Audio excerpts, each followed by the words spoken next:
오늘 하나님께서 저와 여러분에게 주시는 말씀은 누가복음 4장 16절에서 21절 말씀입니다. 누가복음 4장 16절에서 21절의 말씀을 제가 봉독하겠습니다. 이것은 하나님의 말씀입니다. 예수께서 그 자라나신 곳 나사렛에 이르사 안식일에 늘 하시던 대로 회당에 들어가사 성경을 읽으려고 서심해 선지자 이사야의 글을 들이거늘 책을 펴서 이렇게 기록된 데를 찾으시니 곧 주의 성령이 내게 임하셨으니 이는 가난한 자에게 복음을 전하게 하시려고 내게 기름을 부으시고 나를 보내사 포로된 자에게 자유를 눈먼 자에게 다시 보게 함을 전파하며 눌린 자를 자유롭게 하고 주의 은혜의 해를 전파하게 하려 하심이라 하였더라. 책을 덮어 그 맡은 자에게 주시고 앉으시니 회당에 있는 자들이 다 주목하여 보더라. 이에 예수께서 그들에게 말씀하시되 이 글이 오늘 너희 귀에 응하였느니라 하시니 아멘. 제 아버지께서 제가 대학생이 된 이후에 저에게 한 가지 약속을 하셨던 것이 있었습니다. 그것은 저희 아버지가 그 교육에 대한 약간 한이 있으셔서 저에게 마음껏 공부해라. 너의 교육비는 내가 다 책임져 주겠다. 이렇게 저에게 약속을 해주셨습니다. 그래서 제가 대학교를 4군데를 다녔습니다. 4군데 다녔습니다. 완전 불효자죠. 일부러 그런 건 아니고 제가 하나님이 인도하시는 대로 이렇게 하다 보니까 제가 대학을 4군데나 나와버렸습니다. 그래서 이제 대학교 2군데, 대학원 1군데, 그리고 지금 나온 신대원, 이렇게 총 4군데 학교를 나왔는데요. 그 중에 저의 2번째 학교가 실용음악과였습니다. 저는 보컬과 예배인도가 전공이었는데요. 이 몸을 사용하고 훈련하는 일이 다 그렇겠습니다만은 똑같은 훈련의 반복입니다. 매일 호흡 연습하고 발성 연습하고 스케일 이런 거 연습하고 그런 훈련을 매일매일 반복하는 것이 이 몸을 사용하고 훈련하는 사람들의 일이죠. 그런데 이게 참 실력이 쉽게 늘지가 않습니다. 아무리 해도 계속 제자리에 머물러 있는 그런 느낌입니다. 심지어 어떤 날에는 오히려 내 실력이 떨어진 것처럼 느껴지기도 합니다. 아니, 나 매일 연습하는데 왜 점점 더 못하지? 이런 생각이 들 때도 있습니다. 그런데 그러다가 어느 날 갑자기 제가 소리를 내는 위치가 확 바뀐 것을 제가 느낄 수가 있었습니다. 지금 여기서 한번 해볼까 하는데 잘 될까 모르겠어요. 제가 연습을 하는데. 평소에 이렇게 제가 노래를 했다면 이런 식으로 소리가 바뀐 거예요. 좀 느껴지시나요? 같은 음인데 이게 위아래가 느껴지시나요? 여기서 나던 소리가 여기로 올라온 거예요. 이렇게. 이게 매일 해도 안 되던데 갑자기 어느 날 됩니다. 갑자기 실력이 는 것입니다. 근데 이런 걸 이제 계단식 성장이라고들 많이 이야기하죠. 매일 연습해도 실력이 똑같다가 갑자기 실력이 확 올라가는 겁니다. 그런데 이런 계단식 성장이 비단 노래 연습뿐만 아니라 우리 삶에도 상당히 많은 부분이 이런 일이 있다라고 생각이 됩니다. 심지어 어쩌면은 우리의 신앙생활도 이런 계단식 성장이 되지 않을까라고 생각이 됩니다. 오늘 말씀은 누가복음 4장입니다. 이 누가복음 4장은 예수님께서 사역을 시작하시고 마귀에게 3가지 시험을 받은 뒤의 일입니다.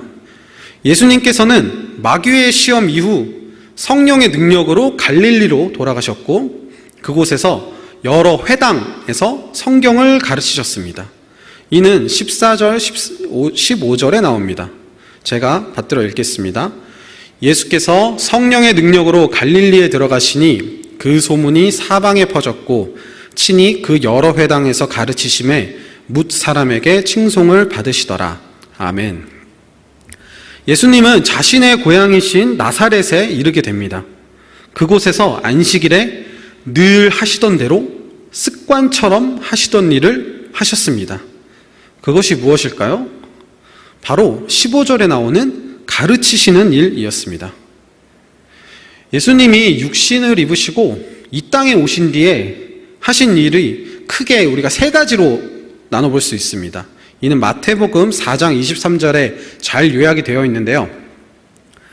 제가 한번 읽겠습니다. 예수께서 온 갈릴리에 두루 다니사 그들의 회당에서 가르치시며 천국 복음을 전파하시며 백성 중에 모든 병과 모든 약한 것을 고치시니. 아멘. 예수님의 사역은 가르치시고 전파하시고 고치시는 것이었습니다. 그 중에서도 가르치는 것이 가장 먼저 나오지 않습니까? 가르치는 것을 매우 중요한 사역으로 여기셨다는 것을 우리가 알 수가 있습니다. 예수님께서 가장 먼저 한 사역도 가르치시는 것이었습니다.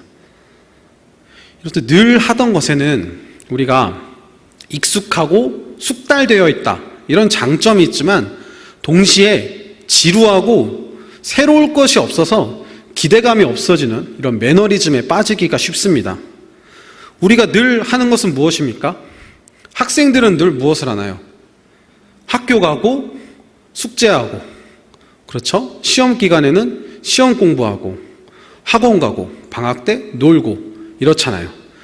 근데 그래도 학생은 조금 방학이라도 있어서 다채로운데 직장인들은 너무 단순합니다. 출근하는 날, 출근 안 하는 날. 이게 끝이에요. 무엇 하나 새로울 것이 없습니다. 우리가 왜 나이가 들수록 시간이 빨리 간다라는 그런 이야기를 많이 하지 않습니까? 그렇게 느껴지는 이유 중 하나가 이렇게 단조로운 생활을 하기 때문에 기억에 남는 것이 없어서 그렇다고 합니다. 그런데 이렇듯 늘 하던 것에서 굉장히 충격적인 사건이 오늘 본문에 나옵니다. 바로 예수님이 이사야서의 글을 읽으시고는 그 주인공이 바로 나다라고 공식 석상에서 말씀하신 것입니다. 예수님은 회당에서 이사야서를 찾아서 읽으셨습니다. 이는 이사야서 61장 1절부터 2절과 58장 6절의 내용을 편집해서 읽으신 것입니다. 제가 한번 읽어보겠습니다. 주 여호와의 영이 내게 내리셨으니 이는 여호와께서 내게 기름을 부으사 가난한 자에게 아름다운 소식을 전하게 하려 하심이라. 나를 보내사 마음이 상한 자를 고치며 포로된 자에게 자유를, 갇힌 자에게 노임을 선포하며 여호와의 은혜의 해와 우리 하나님의 보복의 날을 선포하여 모든 슬픈 자를 위로하되. 아멘. 이사야 58장 6절 말씀입니다. 내가 기뻐하는 금식은 흉악의 결박을 풀어주며 멍에의 줄을 끌어주며 압제당하는 자를 자유하게 하며 모든 멍에를 꺾는 것이 아니겠느냐. 아멘. 이 말씀을 오늘 누가복음 4장 18절에서 19절에서 예수님께서 이렇게 말씀하십니다. 주의 성령이 내게 임하셨으니 이는 가난한 자에게 복음을 전하게 하시려고 내게 기름을 부으시고 나를 보내사 포로된 자에게 자유를, 눈먼 자에게 다시 보게 함을 전파하며 눌린 자를 자유롭게 하고 주의 은혜의 해를 전파하게 하려 하심이라 하였더라. 아멘. 내용이 조금 다르지만 의미는 같습니다. 이 말씀은 이사야의 메시아 예언입니다. 메시아는 히브리어로 기름 부음 받은 자라는 뜻입니다. 헬라어로는 크리스토스, 우리는 그리스도라고 부릅니다. 오늘 말씀 18절에 보면 주의 성령이 임하시고 내게 기름을 부으시고 라는 말씀이 나옵니다. 여기서 기름을 붓는다는 것은 유대인들에게 아주 큰 의미를 갖는 것이었습니다. 그럼 기름 부음 받은 자라는 것은 당시에 어떤 의미였을까요? 이것은 먼저 다윗 이전 시대와 다윗 이후 시대의 의미가 조금 다릅니다. 먼저 다윗 이전의 구약 시대에는 하나님이 친히 선택하시고 기름을 부어서 특별히 구별하신 그런 사람들을 의미했습니다. 제사장이나 선지자, 왕, 이런 사람들이 기름 부음 받은 자라는 의미였습니다. 그런데 다윗 시대부터 이 의미가 조금 달라집니다. 그것은 하나님과 다윗의 언약 때문이었는데요. 사무엘하 7장 12절에서 13절을 보시면 이런 말씀이 나옵니다. 우리 함께 읽어볼까요? 함께 읽겠습니다.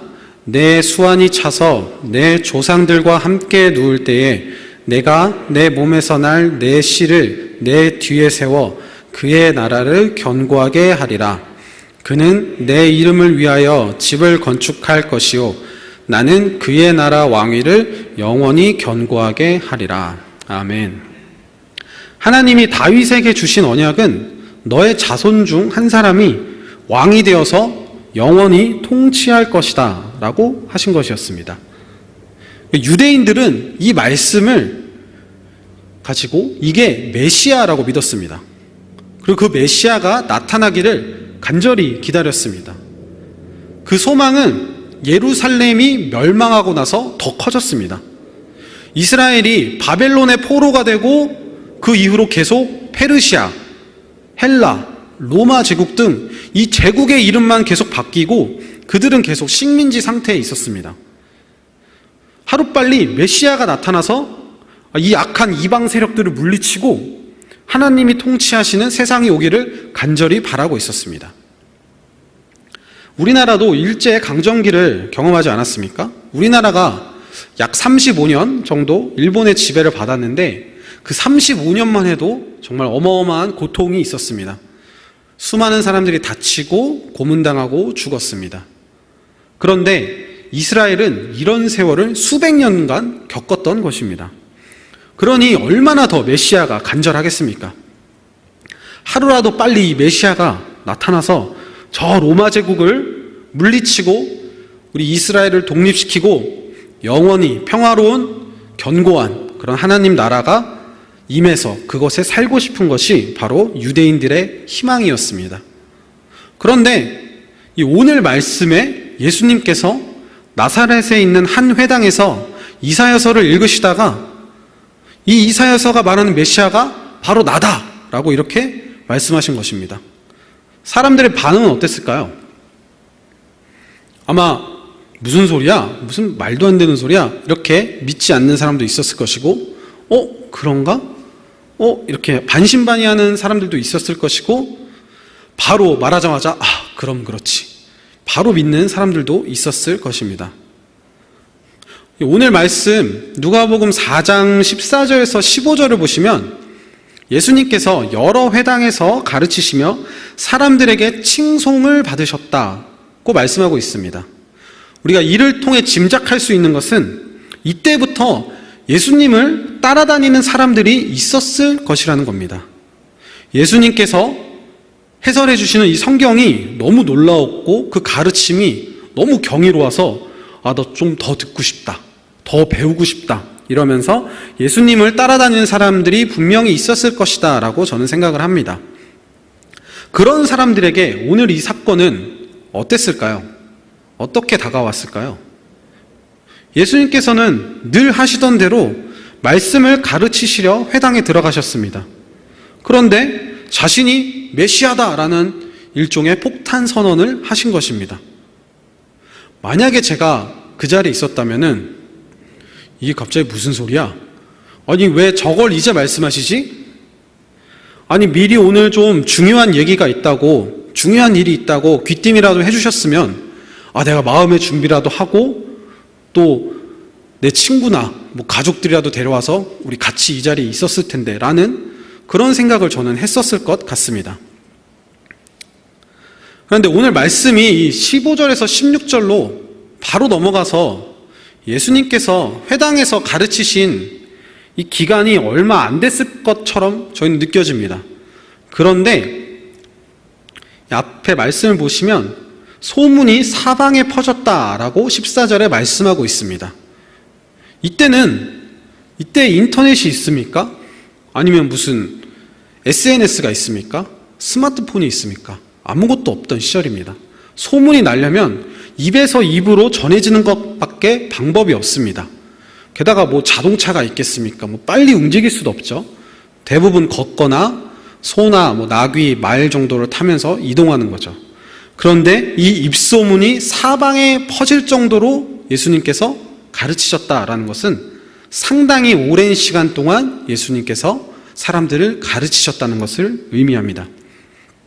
그렇게 한참을 가르치시다가 나사렛에 이르러서야 메시아 선언을 하신 것입니다. 왜 이렇게 하셨을까요? 그것은 이때가 바로 하나님께서 정하신 예수님의 메시아 선언을 할 때였기 때문입니다. 지금이 가장 완벽한 타이밍이었기 때문입니다. 예수님은 하나님이시기 때문에 이미 자신의 사명을 다 알고 계셨습니다. 자신이 메시아라는 것 당연히 알고 계셨습니다. 그럼에도 그것을 바로 사람들에게 알리지 않고 자신에게 주어진 사역대로, 늘 하시던 대로라는 말이 주변에서 나올 정도로, 습관이 될 정도로 그렇게 가르치시는 일을 계속해서 하고 계셨던 것입니다. 우리들은 어떻습니까? 무언가 나에게 주어진 일이 있을 때, 뭔가 하나님께서 나에게 주신 사명이 있을 때 성급히 움직였다가 낭패를 보진 않았습니까? 저는 그런 경우가 종종 있었습니다. 하나님께서 내게 주신 사명은 이것인데 지금 안 하면 안 될 것 같은데? 지금 빨리 해야 될 것 같은데? 지금이 아니면 기회가 없을 것 같은데? 이런 생각을 하면서 저 혼자 속도를 내다가 넘어지는 그런 경험이 여러 번 있었습니다. 앞서 제가 노래 연습을 했던 이야기를 했는데 제가 조급해서 왜 이렇게 실력이 늘지 않지? 난 재능이 없나? 이런 생각을 하고 포기를 했다면 저의 실력은 늘지 못했을 것입니다. 제가 앞에서 해서 이게 올라갔던 게 정확히 1년 6개월 걸렸습니다. 근데 그 시간을 제가 견디지 못했다면 늘지 못했겠죠. 여러분들은 어떠신지 한번 돌아보시기를 바랍니다. 하나님이 생각하시고 하나님이 계획해 두신 템포와 속도가 분명히 있는데 나 혼자 앞서 가려다 혹은 늑장 부리다가 놓치고 있는 것이 있지는 않은지 한번 돌아오는 시간이 되시길 바랍니다. 아름다운 교회 성도 여러분, 우리도 예수님처럼 하나님의 속도에 맞게 한 걸음 한 걸음 내드시기를 바랍니다. 그러기 위해서는 지겨워도 늘 하시던 대로 하던 일을 계속 해야 될 수도 있습니다. 이거 언제까지 해야 돼? 지긋지긋하네. 이런 생각이 들 수도 있습니다. 그러나 여러분을 향한 하나님의 계획은 반드시 있습니다. 매주 드리는 이 예배에도 매번 큰 감동이 없다고 하더라도, 혹은 매일 기도를 하는데 그 기도가 응답되지 않는다 하더라도 하나님의 때에 반드시 은혜를 받게 될 것이고 하나님의 때에 반드시 그 기도가 응답을 받게 될 것입니다. 지금 여러분들이 속해 있는 가정, 직장, 교회 등 그 자리에 여러분이 있어야 하는 이유는 분명 있습니다. 그것이 당장 무엇인지 알 수 없다 하더라도 늘 하시던 대로 성실하게 그 자리를 지키시다가 하나님께서 이때다 말씀하시면 그 말씀에 순종하며 움직이는 우리 아름다운 교회 성도 여러분이 되시기를 예수님의 이름으로 간절히 바랍니다. 기도하겠습니다. 주님 감사합니다.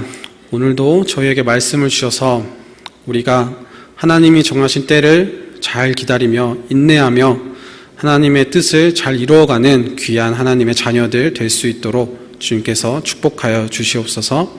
예수님의 이름으로 기도합니다.